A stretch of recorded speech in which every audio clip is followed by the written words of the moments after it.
रहीम अस्सलाम वालेकुम नादरीन, आप यूट्यूब चैनल देख रहे हैं। मैं इमरान खान हूँ। बड़े लंबे अरसे के बाद ज़मान पार्क में रौनक वापस आई।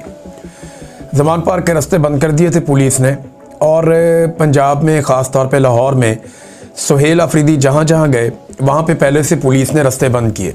हिकमत अमली ये है कि ज़्यादा लोग इकट्ठे ना हो पाएँ, यानी सुहेल अफरीदी का रास्ता वो रोक नहीं सकते, क्योंकि एक वज़ीर आला को रोकना, एक वज़ीर आला को गिरफ़्तार करना या सूबाई वज़रा के साथ ऐसा करना, ये प्रोटोकॉल्स के ख़िलाफ़ है। और अगर वो ऐसा करेंगे तो ये एक लिमिट और क्रॉस कर जाएंगे। वैसे मौजूदा हुक्मरानों का और इस्टेब्लिशमेंट का कोई पता नहीं कि वो कोई भी लिमिट क्रॉस कर सकते हैं, क्योंकि एक पागलपन है, एक ज़हनी मर्ज़ है जो काबू ही नहीं आ रहा।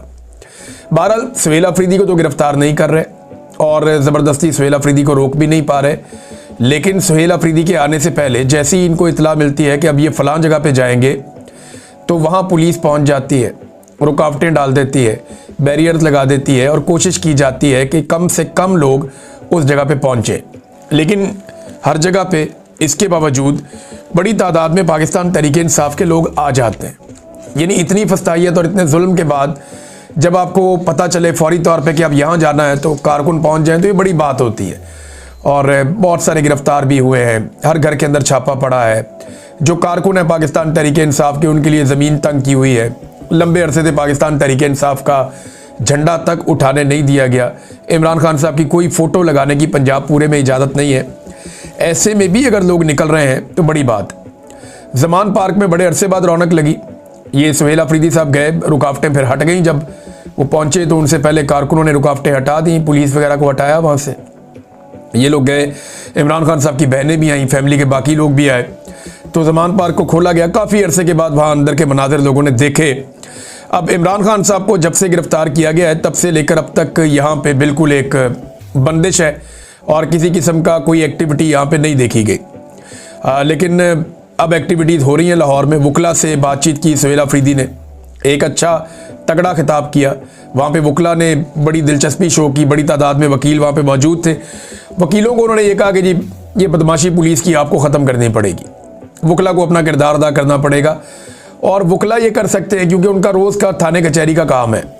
आम शहरी जो है वो तभी हौसला पकड़ेगा जब वकला और सिविल सोसाइटी और बाकी लोग जो ह्यूमन राइट्स के लिए काम करते हैं, जब वो खड़े हो जाएंगे तो आम आदमी भी खड़ा हो जाएगा। और आम आदमी जो है वो तो इंतज़ार कर रहा है कि कोई भी मूव चले, कुछ भी हो, धक्का लगाने का टाइम आए तो आम आदमी निकल कर धक्का ज़रूर लगाएगा। ये मैं अच्छी तरह जानता हूँ। ISF का एक कन्वेंशन है, उससे भी खिताब किया। वैसे सुहेल अफरीदी ने आज बड़ा मसरूफ़ दिन गुजारा और बहुत तेज़ी से वो मूव करते रहे। कई जगह पे उन्होंने बहुत सारे बयानात भी दिए और उनका एक चैलेंज है जो बड़ा आज मशहूर हो गया सुहेल अफरीदी का। ये चैलेंज मैं पहले भी कर चुका हूँ, मैं भी ये कह चुका हूँ कि ये हुकूमत करके देख ले, ये हुकूमत कभी नहीं करेगी। मैंने कई दफ़ा सर्वे करवाए इसीलिए आसिम मुनीर बामुकाबला इमरान खान, क्योंकि नवाज शरीफ का तो अब बेचारे को तो उसकी अपनी पार्टी के लोग लीडर नहीं मानते। नवाज शरीफ के जो साबिक वज़रा हैं, जो मौजूदा वज़रा हैं, वो आसिम मुनीर को अपना लीडर मानते हैं, वो नवाज शरीफ को अपना लीडर नहीं मानते। आप देखें ना, जब भी कोई बात करता है वो कहता है जी आसिम मुनीर ने ये कह दिया, फील्ड मार्शल ने ये कह दिया, फील्ड मार्शल ने ये फैसला कर लिया, फील्ड मार्शल ने ये खिदमत कर दी, फील्ड मार्शल ने ये तहिया कर लिया, फील्ड मार्शल का ये अज़म है। वो सारे अब ये कहते हैं।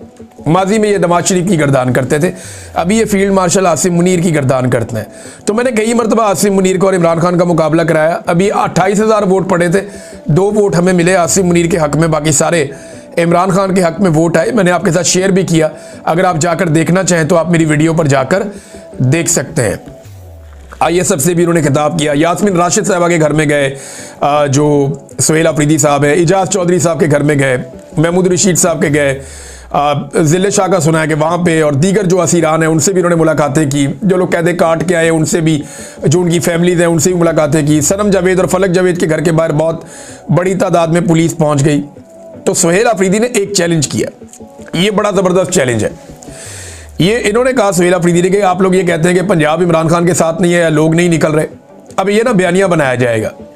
हत्तुल इम्कान कोशिश की है पंजाब हुकूमत ने कोई बड़ा इकट्ठ हो ना पाए। और मैं आपको ये भी बता देता हूँ कि सुहेल अफरीदी कोई जलसा करने तो आए नहीं थे। उन्होंने मुख्तलिफ जगह पे लोगों पे मुलाकातें करनी थी, मुख्तलिफ जगह पे उन्होंने मुख्तलिफ तरह के लोगों से मुलाकातें करनी थी, इजहारी यकजहती करना था। थोड़ा सा जो पाकिस्तान तहरीक इंसाफ को एक दबाया गया है पंजाब में, उसको थोड़ा सा रिलीफ देना था। ये काम जो है वो धक्का लगाने आए थे, थोड़ा बहुत धक्का उन्होंने लगाया। लेकिन कोई बड़ा जलसा नहीं था। अगर जलसा अनाउंस किया होता तो सिचुएशन कुछ और होती। तो कोई बड़ा इकट्ठ, कोई रैली, कोई ऐसी चीज तो उन्होंने अनाउंस की नहीं थी। ये तो आए थे सिर्फ और सिर्फ पॉलिटिकली थोड़ा सा मोटिवेशन के लिए। लेकिन सुहेल अफरीदी ने इसका एक जवाब दिया कि जो लोग ये कह रहे हैं कि आज पंजाब इमरान खान के साथ नहीं खड़ा, मैं अनाउंस करता हूं आज दोपहर के 1 बजे है। ये दोपहर 1 बजे उन्होंने अनाउंस किया।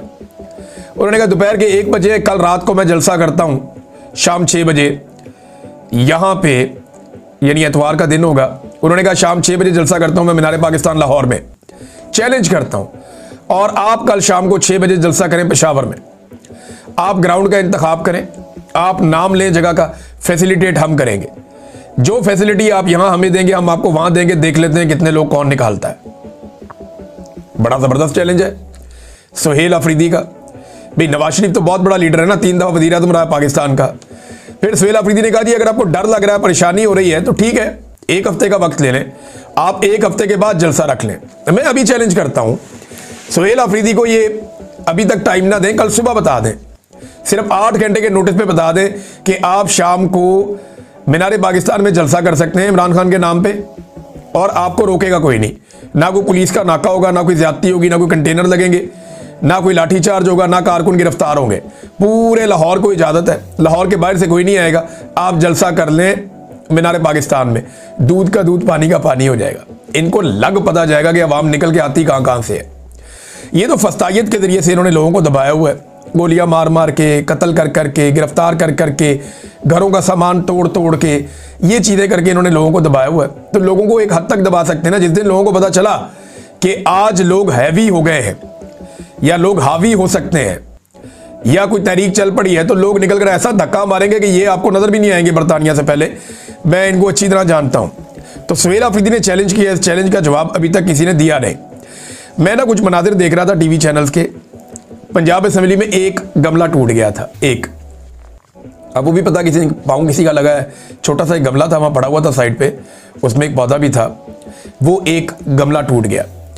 अब किसी का पाँव लगा है गुजरते हुए कोई रश के अंदर, या किसी ने खुद तोड़ के एक तस्वीर बना ली है। वो तस्वीर पाकिस्तान का मीडिया दिखा रहा है, वो तस्वीर PMLN का सोशल मीडिया दिखा रहा है। ये दिखा रहे हैं जनाब देखो एक गमला टूट गया, कितना बड़ा नुकसान हो गया, देखो एक पौधा टूट गया, गमला टूट गया।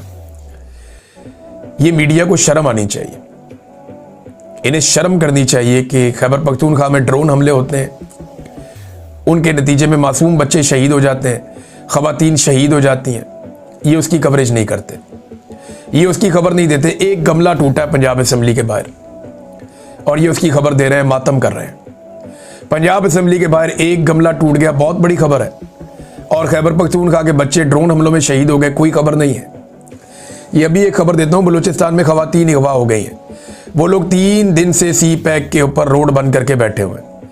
वो बेचारे एहतजाज कर रहे हैं कि हमारे साथ ज्यादती हो रही है, जुल्म हो रही है, उसके ऊपर कोई बात नहीं कर रहा, कोई आवाज़ नहीं उठा रहा। ये बलूचिस्तान का इलाका केच में हामला खातून हानी दिलवाश, 17 साल लड़की खैरुन्निसा वाहिद और फरीद एजाज की जबरी गुमशुदगी हुई है। उन्हें जबरी तौर पर लापता किया गया। लवाहिकीन गुज़िश्ता 3 दिनों से ये ताजाबान में CPAC रोड बंद करके धरने पर बैठे हैं, लेकिन अब तक कोई सुनवाई इनकी नहीं हुई, किसी मीडिया ने इनकी खबर नहीं दिखाई। उधर ड्रोन हमले हो जाते हैं कबायलियों पे, बलूचिस्तान में जबरी गुमशुदगियां हो जाती हैं, पाकिस्तान के मीडिया के लिए ये कोई खबर नहीं है। इमरान खान को गंदा पानी दिया जाता है वजू करने के लिए, ये कोई खबर नहीं है, वो साबिक वज़ीर आज़म है। लेकिन ये बहुत बड़ी खबर है कि पंजाब असेंबली के बाहर पड़ा हुआ एक गमला टूट गया। अंदाज़ा करें आप मीडिया की 2 नंबरी की, ये रातिबखोर मौलवी और ये इस किस्म का मीडिया, ये पाकिस्तान के सबसे बड़े मुजरिमों में से एक मुजरिम है।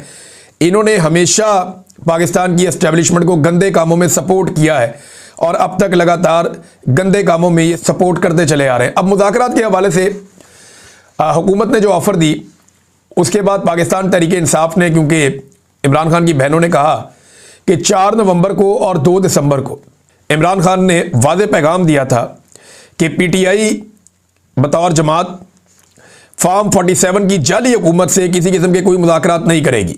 ये उज़्मा खानम ने कहा कि जनाब हमने तो मुलाकात नहीं करनी, को मुज़ाकरात नहीं करने उनके साथ जाली फॉर्म 47 की हुकूमत से। लेकिन साथ ही साथ इमरान खान साहब ने महमूद अचकज़ई साहब को मुज़ाकरात के हवाले से टास्क दिया हुआ है। कि वो अगर करना चाहें तो वो कर सकते हैं। अगर पीएमएलएन वाकई संजीदा है तो महमूद खान अचकज़ई को बुलाकर मिल ले, नवाज शरीफ से उनकी मुलाकात करवाए और फिर उनको इमरान खान से मिलने दे, तो दूध का दूध और पानी का पानी हो जाएगा। लेकिन इनकी नीयत नहीं है। इन्होंने अखबारों में खबरें छपवाई हैं, अंसार अब्बासी साहब ने खबर छापी है कि जनाब हुकूमत ने यह कहा है जनाब मुज़ाकरात तो हम करेंगे लेकिन 8 फरवरी 2024 के इलेक्शन पे कोई बात नहीं होगी। और पाकिस्तान की तारीख की सबसे बड़ी डकैती है, पाकिस्तान की तारीख का सबसे बड़ा धांधला है। ऐसी धांधली तो जब पाकिस्तान 2 टुकड़े हुआ था, मशरकी पाकिस्तान अलग हो गया था, उस वक्त भी इस बड़े पैमाने पर धांधली नहीं की गई थी जिस बड़े पैमाने पर धांधली 8 फरवरी 2024 को की गई है। तो 8 फरवरी 2024 की धांधली के बाद जो जाली मैंडेट पे एक हुकूमत बनाई गई, एक तो उसके पास तो इख्तियार ही नहीं है कि वो मुज़ाकरात करे, उसका तो मैंडेट ही नहीं है। लेकिन अगर फिर भी मुज़ाकरात करने हैं तो वो कहते हैं जी कि इलेक्शन पे बात नहीं करनी, इलेक्शन के हवाले से कोई बात नहीं सुनी जाएगी और ना ही नए इलेक्शन करवाए जाएंगे। जबकि पाकिस्तान तहरीक इंसाफ की वादे शराइत में से, या जो तहरीक तहफ़्फ़ुज़ आईन पाकिस्तान है उनकी जो वादे शराइत है उनमें से जो वाहिद शर्त है वो यही है कि नए इलेक्शन करवाएं, आप इलेक्शन कमिश्नर को तब्दील करें, नए इलेक्शन करवाएं और आ जाएं आइन के ऊपर बात कर लें बैठ के। तो मुझे नहीं लगता कि ये हुकूमत ऐसा करेगी। नजम सेठी ने भी ये कहा, हुकूमत के जितने करीबी लोग हैं वो बड़ा वजाहत के साथ ये कह रहे हैं हमें मुज़ाकरात इस वक्त सूट नहीं करते, क्योंकि अगर हुकूमत ने मुज़ाकरात किए तो जाली इलेक्शन पे भी बात होगी, एस्टेब्लिशमेंट के घटिया किरदार के ऊपर भी बात होगी कि ये किरदार ख़त्म किया जाए, ये किरदार बंद किया जाए और एस्टेब्लिशमेंट अपनी आइनी हुदूद में वापस जाए। अब ये चीज़ें मौजूदा हुकूमत को सूट नहीं करती और ना ही आसिम मुनीर को सूट करती हैं। तो आसिम मुनीर इनको इजाज़त नहीं देंगे मुज़ाकरात की और ये मुज़ाकरात करेंगे नहीं। और मैं कई मरतबा ये कह चुका हूँ, आज फिर ये कह देता हूँ कि आसिम मुनीर जब तक मौजूद है अपनी सीट पे, इमरान खान को कभी बाहर नहीं आने देंगे और पाकिस्तान तहरीक इंसाफ के लिए कभी भी वो हालात को नॉर्मल नहीं होने देंगे। उसकी वजह यह है कि इसके अंदर उनको अपनी तबाही नजर आती है और जो कुछ वो कर चुके हैं अब उनके पास पीछे हटने का रास्ता नहीं है। अगर आसिम मुनीर को किसी मौके पर यह करना पड़ा तो याद रखिएगा वो शदीद तरीन दबाव में और परेशानी में ये करेंगे, अदरवाइज वो ये कभी ना करेंगे ना होने देंगे। लिहाजा पाकिस्तान के बाहर से ओवरसीज पाकिस्तानी, सोशल मीडिया और जितनी भी इंसानी हकूक़ की तंजीमें हैं वो अपना दबाव बनाएं और पाकिस्तान के अंदर से एक अवामी तहरीक जो बड़ी और तगड़ी हो वो खड़ी की जाए। तो आसिम मुनीर साहब से ये ज़बरदस्ती काम करवाया जा सकता है, अदरवाइज वो कभी भी ये काम नहीं करेंगे। नाज़रीन, ये तो है मुज़ाकरात का मामला। अब मुज़ाकरात हमेशा हुकूमत तब ऑफर करती है जब तहरीक का टाइम आता है। अभी 1-1.5 महीने जो है, 1.5-2 महीने, ये वो टाइम है जब आप तहरीक की तैयारी करते हैं। फरवरी के एंड में या मार्च में हमेशा तहरीक चलती है। तो अब ये 1.5-2 महीने में हुकूमत मुज़ाकरात में एंगेज करना चाहती है ताकि लोग कन्फ्यूज हो जाएं कि जी मुज़ाकरात चल रहे हैं तो हमें तहरीक बनाने की क्या ज़रूरत है। लेकिन एक तहरीक पाकिस्तान तहरीक इंसाफ के ज़िम्मे लगी है। अब देखना यह है कि सुहेल आफरीदी और उनके साथी जो स्ट्रीट मूवमेंट है उसकी टेक्निकलिटीज में कैसे जाते हैं। याद रखिएगा कि अभी तक वो जो कर रहे हैं ये ऑप्टिक्स हैं, ये एक मोटिवेशन है, ये पाकिस्तान तहरीक इंसाफ को ऑक्सीजन देने के मुतरादिफ है। लेकिन जो स्ट्रीट मूवमेंट होती है वो बिल्कुल एक डिफरेंट चीज़ है। उसके लिए आपको हर आदमी को टच करना पड़ता है, हर गली में, मोहल्ले में, हर गली कूचे में, हर गांव में, बाजार में, हर यूनिवर्सिटी में, कॉलेज में, स्कूल में, हर दफ्तर में, इदारे में, आपको हर जगह पे लोगों को टच करना पड़ता है, आपको अपना पैगाम पहुंचाना पड़ता है। और ये पैगाम पहुंचता है एक ऑक्टोपस के अंदाज में। ऑक्टोपस एक सिस्टम का नाम है, वैसे तो एक जानवर है, आप सब जानते हैं वो ऑक्टोपस है। उसका एक सर होता है, बहुत सारे पाँव होते हैं, तो वो आगे उसकी शाखें बढ़ती जाती हैं, बढ़ती जाती हैं, बढ़ती जाती हैं। तो इस तरीके से ये पैगाम फैलता है और जो पैगाम एक आदमी के पास से निकलता है वो हजारों लोग बाद में फैला रहे होते हैं और उसके बाद लाखों लोग फैला रहे होते हैं और करोड़ों लोगों तक वो पैगाम पहुंचता है। तो इस तरीके से ये एक जो स्ट्रीट मूवमेंट है वो बनती है। अब वो टेक्निकली जब बनेगी तो हम आपको रिपोर्ट करेंगे। नाज़रीन, यूएई के सरबराह शेख साहब जो है वो पाकिस्तान तशरीफ़ लाए, उनका निजी दौरा है, शिकार खेलने आए हैं वो और वो इंजॉय करेंगे। लेकिन पाकिस्तानी हुक्मरानों ने उसको एक ऑफिशियल दौरा बनाने की कोशिश की। अब खबर ये आ रही है कि यूएई ने अपने पैसे वापस मांग लिए। ये आप अंदाजा करें, इन्होंने पैसे देने यूएई के, पाकिस्तान की हुकूमत ने यूएई के पैसे रखे हुए हैं अपने पास, अपने बैंक के अंदर, क्योंकि ज़र मुबादला के ज़खायर में इनके पास तो पैसे है नहीं। तो इन्होंने दोस्त मुल्कों से लेकर, कुछ सऊदी अरब से लेकर रखे हुए हैं, कुछ चाइना से लेकर रखे हुए हैं, कुछ यूएई से लेकर रखे हुए हैं। तो यूएई ने अपने पैसे वापस मांगे कि जनाब साढ़े पैसे वापस करो। तो इस पे अब इसहाक डार साहब ने बताया जी कि पैसे तो हम वापस नहीं कर रहे, हमने उनसे दोबारा दरख्वास्त की है कि आप रोल ओवर कर दें, मेहरबानी करें।